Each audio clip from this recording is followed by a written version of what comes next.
말씀 전하도록 하겠습니다. 제가 학교 다니던 시절에는 학교를 빠지는 일은 있을 수가 없었습니다.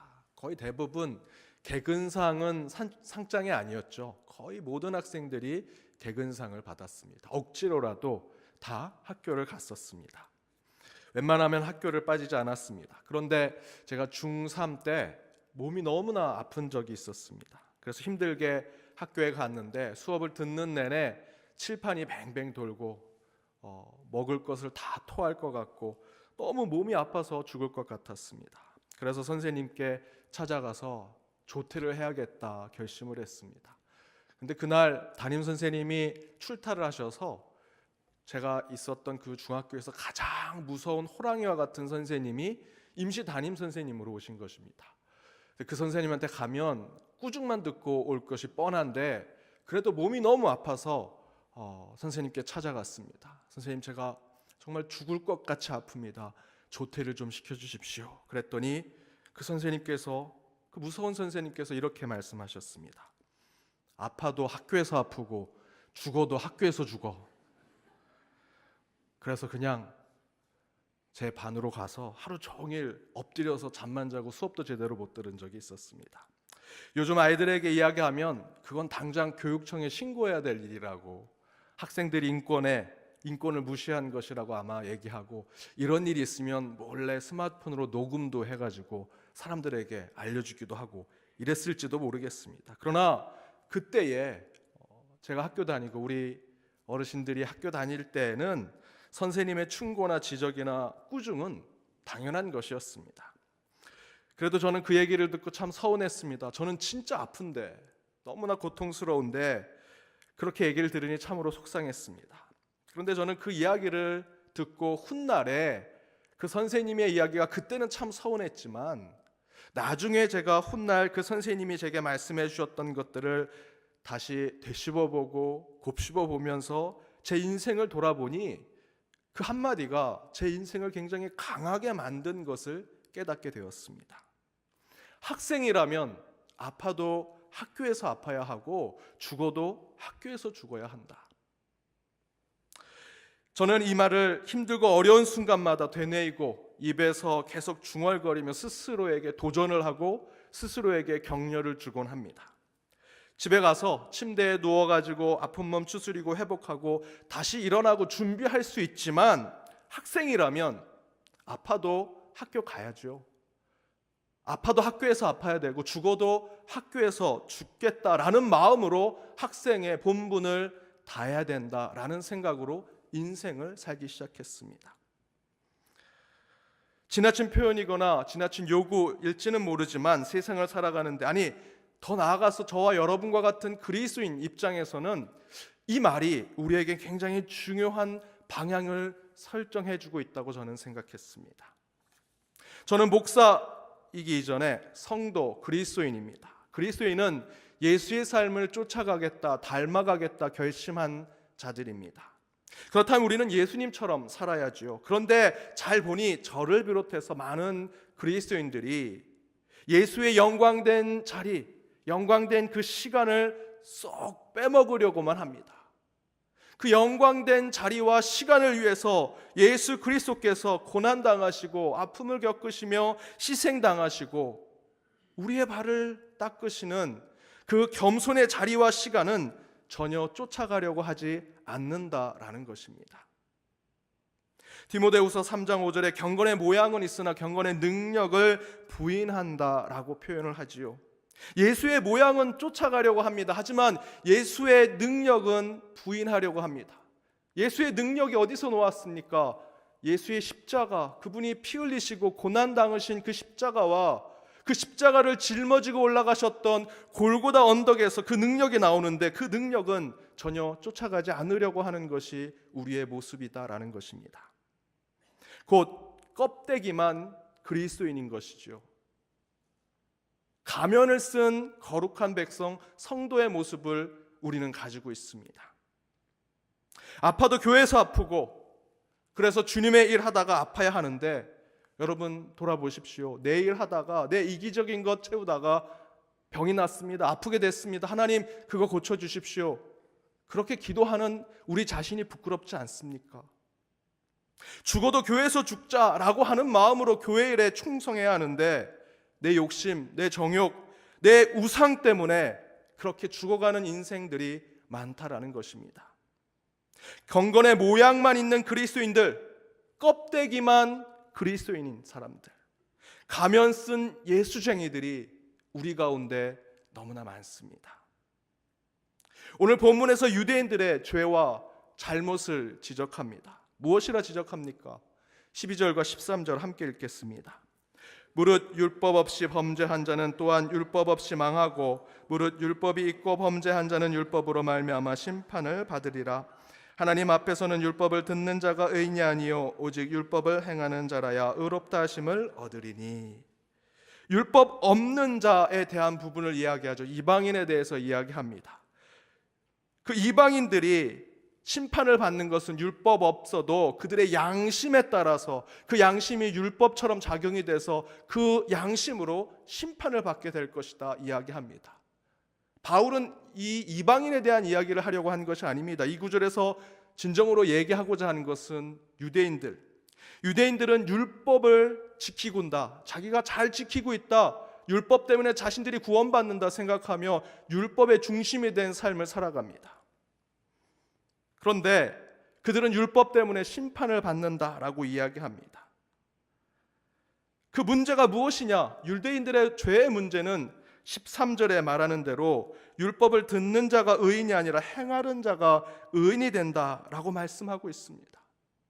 율법이 있어서 구원받는 것이 아니라 율법을 행해야 되는데 유대인들은 그러지 않는다라는 것이죠. 그러면서 14절과 15절에서는 이방인도 똑같은 우를 범하고 있다라고 말하고 있습니다. 이방인에게는 율법이 없지만 양심이 있습니다. 그 양심을 지켜야 하는데 그 양심을 품고만 살아갑니다. 그 양심대로 행하거나 실천하지 않는다라는 것이죠. 유대인이나 이방인이나 율법을 갖고 있거나 양심을 가지고 있거나 상관없이 모두 죄인인 것을 설명하고 있습니다. 지금 우리에게 빗대서 말한다면 앞에서 말씀드린 대로 경건의 모양만 가지고 있는 그리스도인의 모습을 이야기하는 것입니다. 껍데기만 예수를 쫓아가고자 하는 성도의 모습을 보여주는 것입니다. 가면 쓴 예수쟁이들의 모습, 그들의 죄의 모습을 이야기하는 것이죠. 율법과 양심은 잘 갖춰져 있지만 그것을 손에 쥐고 있지만 행동하지 않습니다. 실천하지 않습니다. 그 죄의 문제를 바울은 지적하고 있습니다. 그러나 먼저 저는 이 자리에 서 있는 저와 같은 성직자들이 그러한 문제에 빠져 있다고 생각합니다. 제가 많은 부분 멘토처럼 생각하는 분당 우리 교회 이찬수 목사님의 설교 가운데 이런 구문이 있습니다. 목사인 나도 마찬가지다. 강단에선 죽어야 한다고 설교하지만 막상 강단에 내려와 내 삶을 돌아보면 손해보기 싫어하는 내 모습이 보입니다. 죽기 싫어합니다. 믿음 있는 척하며 살아가지만 우리에게 믿음이 없습니다. 그래서 주님의 부활을 바라보며 묵묵히 십자가의 길, 죽음의 길을 걸어가야 합니다. 억울하다, 분하다 하며 변명하지 말고 정말 조용히 십자가의 길로 걸어갑시다. 그럴 때 역사가 일어나고 회개가 일어납니다. 온갖 좋은 말이 이 단에서 선포되죠. 제 입술에서 제가 목회자라고 경건과 거룩과 사랑과 은혜와 축복을 이야기하지만 정작 목회자인 제 자신은 그렇게 살지 못할 때가 너무나 많다는 것입니다. 솔직히 저도 그럴 때가 많습니다. 그래서 저는 앞에서 말씀드린 그 선생님의 말씀을 매번 떠올리면서 아파도 교회에서 아프고 죽어도 교회에서 죽겠다라는 결심을 하며 살아가지만 물론 그대로 살아갈 수 없습니다. 그 가운데 단 몇 %라도 그러한 정신으로 목회를 했으면 좋겠는데 그러지 못하는 나약한 저의 모습을 바라봅니다. 그러면서 고백하지요. 나도 죄인이구나. 죄인인 것을 벗어날 수 없구나. 여러분은 어떠십니까? 정말 목숨을 걸고 신앙생활 하십니까? 연동교회 교인이라는 것이 그저 취미생활 아니십니까? 요가나 상담을 받는 것과 같은 종교생활로 혹시 연동교회 교인으로 살아가고 그리스도인이라 이름을 붙이시는 것 아닙니까? 설문조사에 따르면 교회 다니는 청소년들 가운데 56%가 예수로 구원을 받는다라는 것을 믿지 않는다고 합니다. 또한 예수의 유일한 구원에 대해서 49.7%만 확신하고 있습니다. 제가 지하철에서 어느 성도님들끼리 이야기 나누는데 이렇게 얘기를 나누십니다. 야, 우리 교회 바꿀래? 교회가 자신의 소유와 도구가 돼버렸습니다. 마음에 안 들면 교회를 언제든지 바꾸고 교회를 쇼핑하는 겁니다. 이 교회 저 교회 다녀보고 뭘 다녀보기까지 할 필요가 있냐? 유튜브나 방송으로 설교만 듣지 하는 것이 지금 우리의 신앙의 모습이라는 것이죠. 아파도 교회에서 아프고 죽어도 교회에서 죽겠다라는 마음으로 지금 우리가 신앙생활하고 있느냐, 그런 예수쟁이의 삶을 살고 있느냐 되돌아볼 필요가 있습니다. 이찬수 목사님의 말씀대로 억울하다, 분하다, 변명 말고 조용히 십자가의 길로 가야 하는 것이 우리의 신앙인데 우리가 정말 그렇게 하고 있는가? 그렇지 않다면 우리는 율법을 듣기만 하고 양심을 마음에 품기만 하며 살아가는 유대인들과 이방인의 죄인과 다른 모습이 아니라는 것입니다. 그들과 똑같다라는 것이죠. 그래서 바울은 16절에 그런 죄인과 같은 우리에게 이런 증거를 주었습니다. 함께 읽겠습니다. 곧 나의 복음에 이른 바와 같이 하나님이 예수 그리스도로 말미암아 사람들의 은밀한 것을 심판하시는 그날이라. 바울이 말한 복음처럼 하나님이 예수 그리스도를 통해 사람들의 죄를 심판한다라고 16절에 이야기하고 있습니다. 아니 목사님, 복음이라는 것 좋은 것이라 말씀하지 않으셨습니까? 복음, 기쁜 소식, 주님의 능력, 하나님의 관계성으로 우리 믿는 자들이 더 좋은 것, 더 나은 것을 받게 되는 것인데 어떻게 복음이 심판의 기준이 될 수 있습니까? 지금 16절이 그 말씀을 하고 있지 않습니까? 목사님, 복음이 어떻게 우리를 심판합니까? 질문하실 수 있지요. 그런데 여러분, 자꾸 복음 하니까 마치 복음이 구멍가게에서 물건을 살 때 덤으로 과일 하나 더 주고 싸구려 사탕과자 하나 더 주는 것처럼 우리 교회 생활할 때 그 복음을 그렇게 생각하는 경우가 너무나 많습니다. 믿음으로 의인을 만드는 복음은 거저 얻어지거나 공짜로 주어지는 것이 아니라 복음은 예수 그리스도의 십자가, 예수가 받으신 치욕, 예수가 짊어진 그 고난, 예수의 보혈과 그 죽음의 값으로 우리가 대신 받게 된 아주 값비싼 영적인 채무인 것을 우리는 깨달아야 합니다. 물론 우리 하나님은 우리에게 그 값비싼 영적인 채무를 모두 탕감해 주셨습니다. 그래서 우리는 거저 구원받은 자가 되었습니다. 공짜로 하나님의 자녀된 권세를 얻었다라는 것이죠. 우리는 그것을 무엇이라 말합니까? 사실은 우리가 감당해야 할 그 영적인 채무를 예수 그리스도가 감당하셔서 우리는 모든 것을 탕감받은 것, 그것을 그레이스, 은혜라고 이야기합니다. 은혜라고 했을 때 우리 성도님들이 이런 착각을 합니다. 찬양을 부르면서 나에게 필이 막 오면, 기분이 좋아지면, 야, 오늘 찬양 참 은혜가 좋다, 은혜가 된다. 여러분, 그것이 정말 은혜입니까? 설교를 듣고 나에게 도전이 되는 말씀이 있으면, 야, 그거 참 은혜된 설교다 라고 얘기하지요. 은혜는 그런 표현이나 내 감정이 아닙니다. 은혜는 예수의 핏값이고 예수 죽음의 대가가 뒤에 숨겨진 하나님의 선물입니다.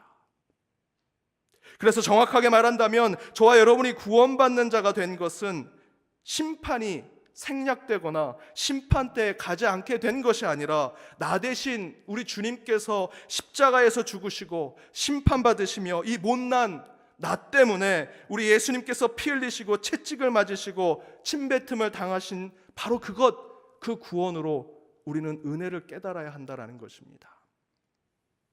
우리가 고백하는 은혜는 심판 없이 구원을 얻었다라는 것이 절대로 아닙니다. 진정한 은혜는 예수님이 심판을 받아 우리가 구원을 받았다라는 것입니다. 그것이 은혜입니다.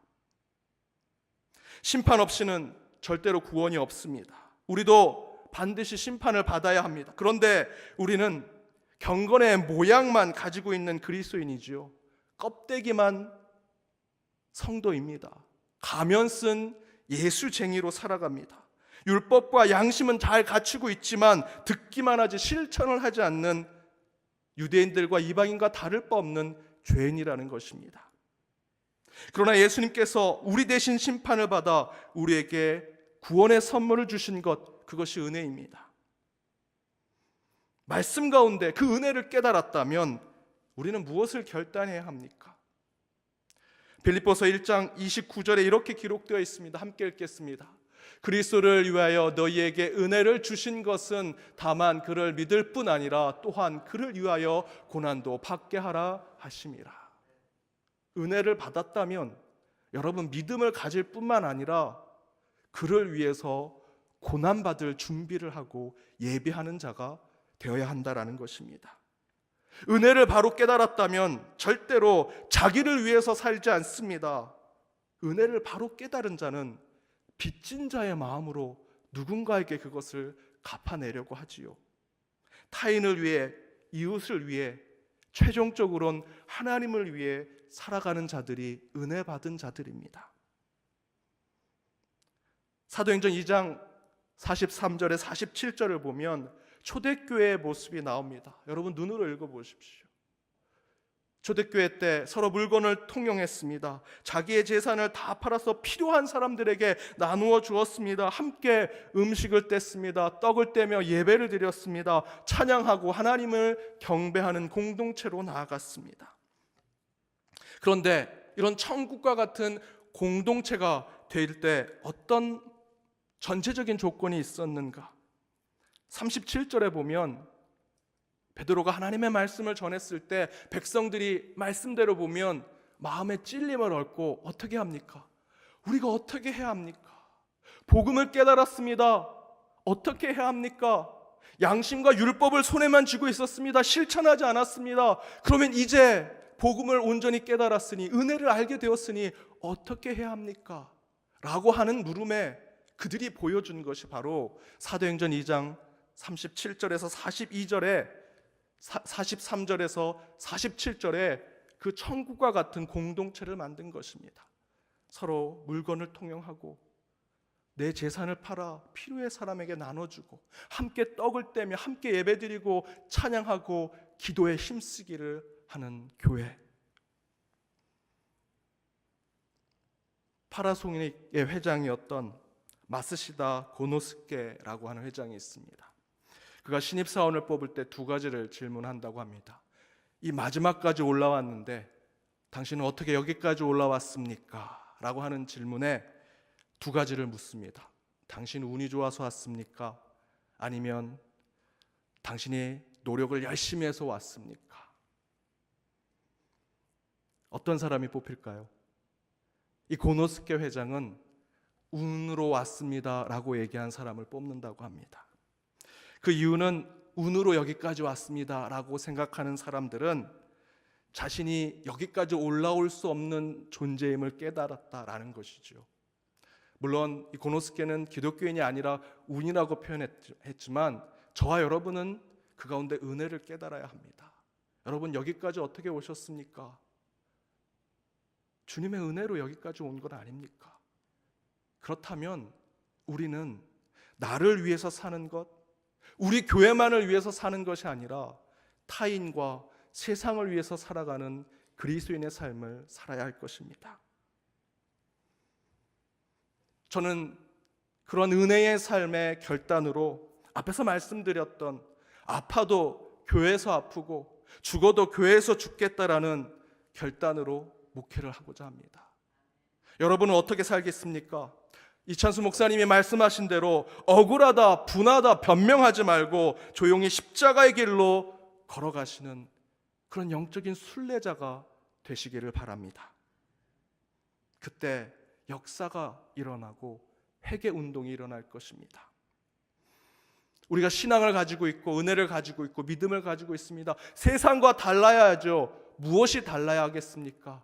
은혜 받은 자로서 주님이 원하신 그 십자가의 길을 걸을 때 나를 위한 것이 아니라 세상과 이웃을 위해 그 은혜를 베풀고자 할 때 주님께서 분명히 이 교회와 저와 여러분과 같은 성도의 삶을 세상과 다르게 만들어 주시리라 믿습니다. 사랑하는 여러분, 심판 없이는 구원은 절대로 없습니다. 저와 여러분은 오늘 본문의 말씀대로 율법으로나 양심으로나 반드시 의인이 될 수 있는 존재가 아닙니다. 저와 여러분은 지옥에 갈 수밖에 없는 존재입니다. 그러나 하나님은 그 심판대 안에서 저주받아야 할 저희를 독생자 예수를 통해서 대신 구속해 주셨습니다. 우리는 예수 때문에 구원받았고 우리는 예수 때문에 하나님의 자녀가 된 권세를 얻게 되었습니다. 따라서 심판 없이 구원도 없다는 그 신앙의 명제는 우리에게 진정한 은혜가 무엇인지 깨닫게 해주고 있습니다. 여러분, 무엇으로 마지막 주님의 품에 갈 때까지 살아가시겠습니까? 여러분, 성경의 지식으로? 수많은 사람 전도한 내 신앙의 공로로? 아니죠. 우리를 위해 십자가에서 피 흘리신 예수 그리스도의 은혜로 주님의 품 마지막까지 가는 것이 저와 여러분의 신앙의 여정이 되어야 하지 않겠습니까? 사순절 기간입니다. 왜 예수님이 돌아가셨을까? 묵상하시며 나를 위해 십자가 심판을 받으신 주님을 생각하며 여러분 한 주를 보내시기 바랍니다. 그 가운데 참된 은혜를 깨달아 더욱더 그 은혜를 갚아가는 삶을 살아가는 저와 여러분이 되기를 주님의 이름으로 축복합니다. 기도하겠습니다. 은혜가 풍성하신 하나님, 죄인된 저희를 부르셔서 이곳까지 은혜를 깨닫게 하심을 감사드립니다. 저희들의 삶을 돌아보면 율법을 한 손에, 양심을 한 손에 쥐고 나는 구원받았다, 나는 의인이다 외쳤던 저희의 교만한 모습을 이 시간 내려놓으니 주님, 우리를 위해 피 흘리시고 십자가에 고난당하신 예수 그리스도를 바로 바라보는 저희가 되게 하여 주옵소서. 주님이 아니면 구원받을 수 없으며 예수가 아니면 하나님의 자녀가 될 수 없음을 깨달아 참된 은혜의 삶을 살게 하여 주옵시고, 이 사순절 기간 왜 주님이 나를 위해 돌아가셨는지 깊이 묵상하며 기도하며 나아가는 자들 되게 하여 주옵소서. 그 은혜를 깨달았다면 이제 빚진 자로서 덤으로 사는 인생으로서 세상으로 나아가는 저희 모두가 되게 하여 주옵소서. 이 모든 간구 예수님의 이름으로 기도드립니다. 아멘.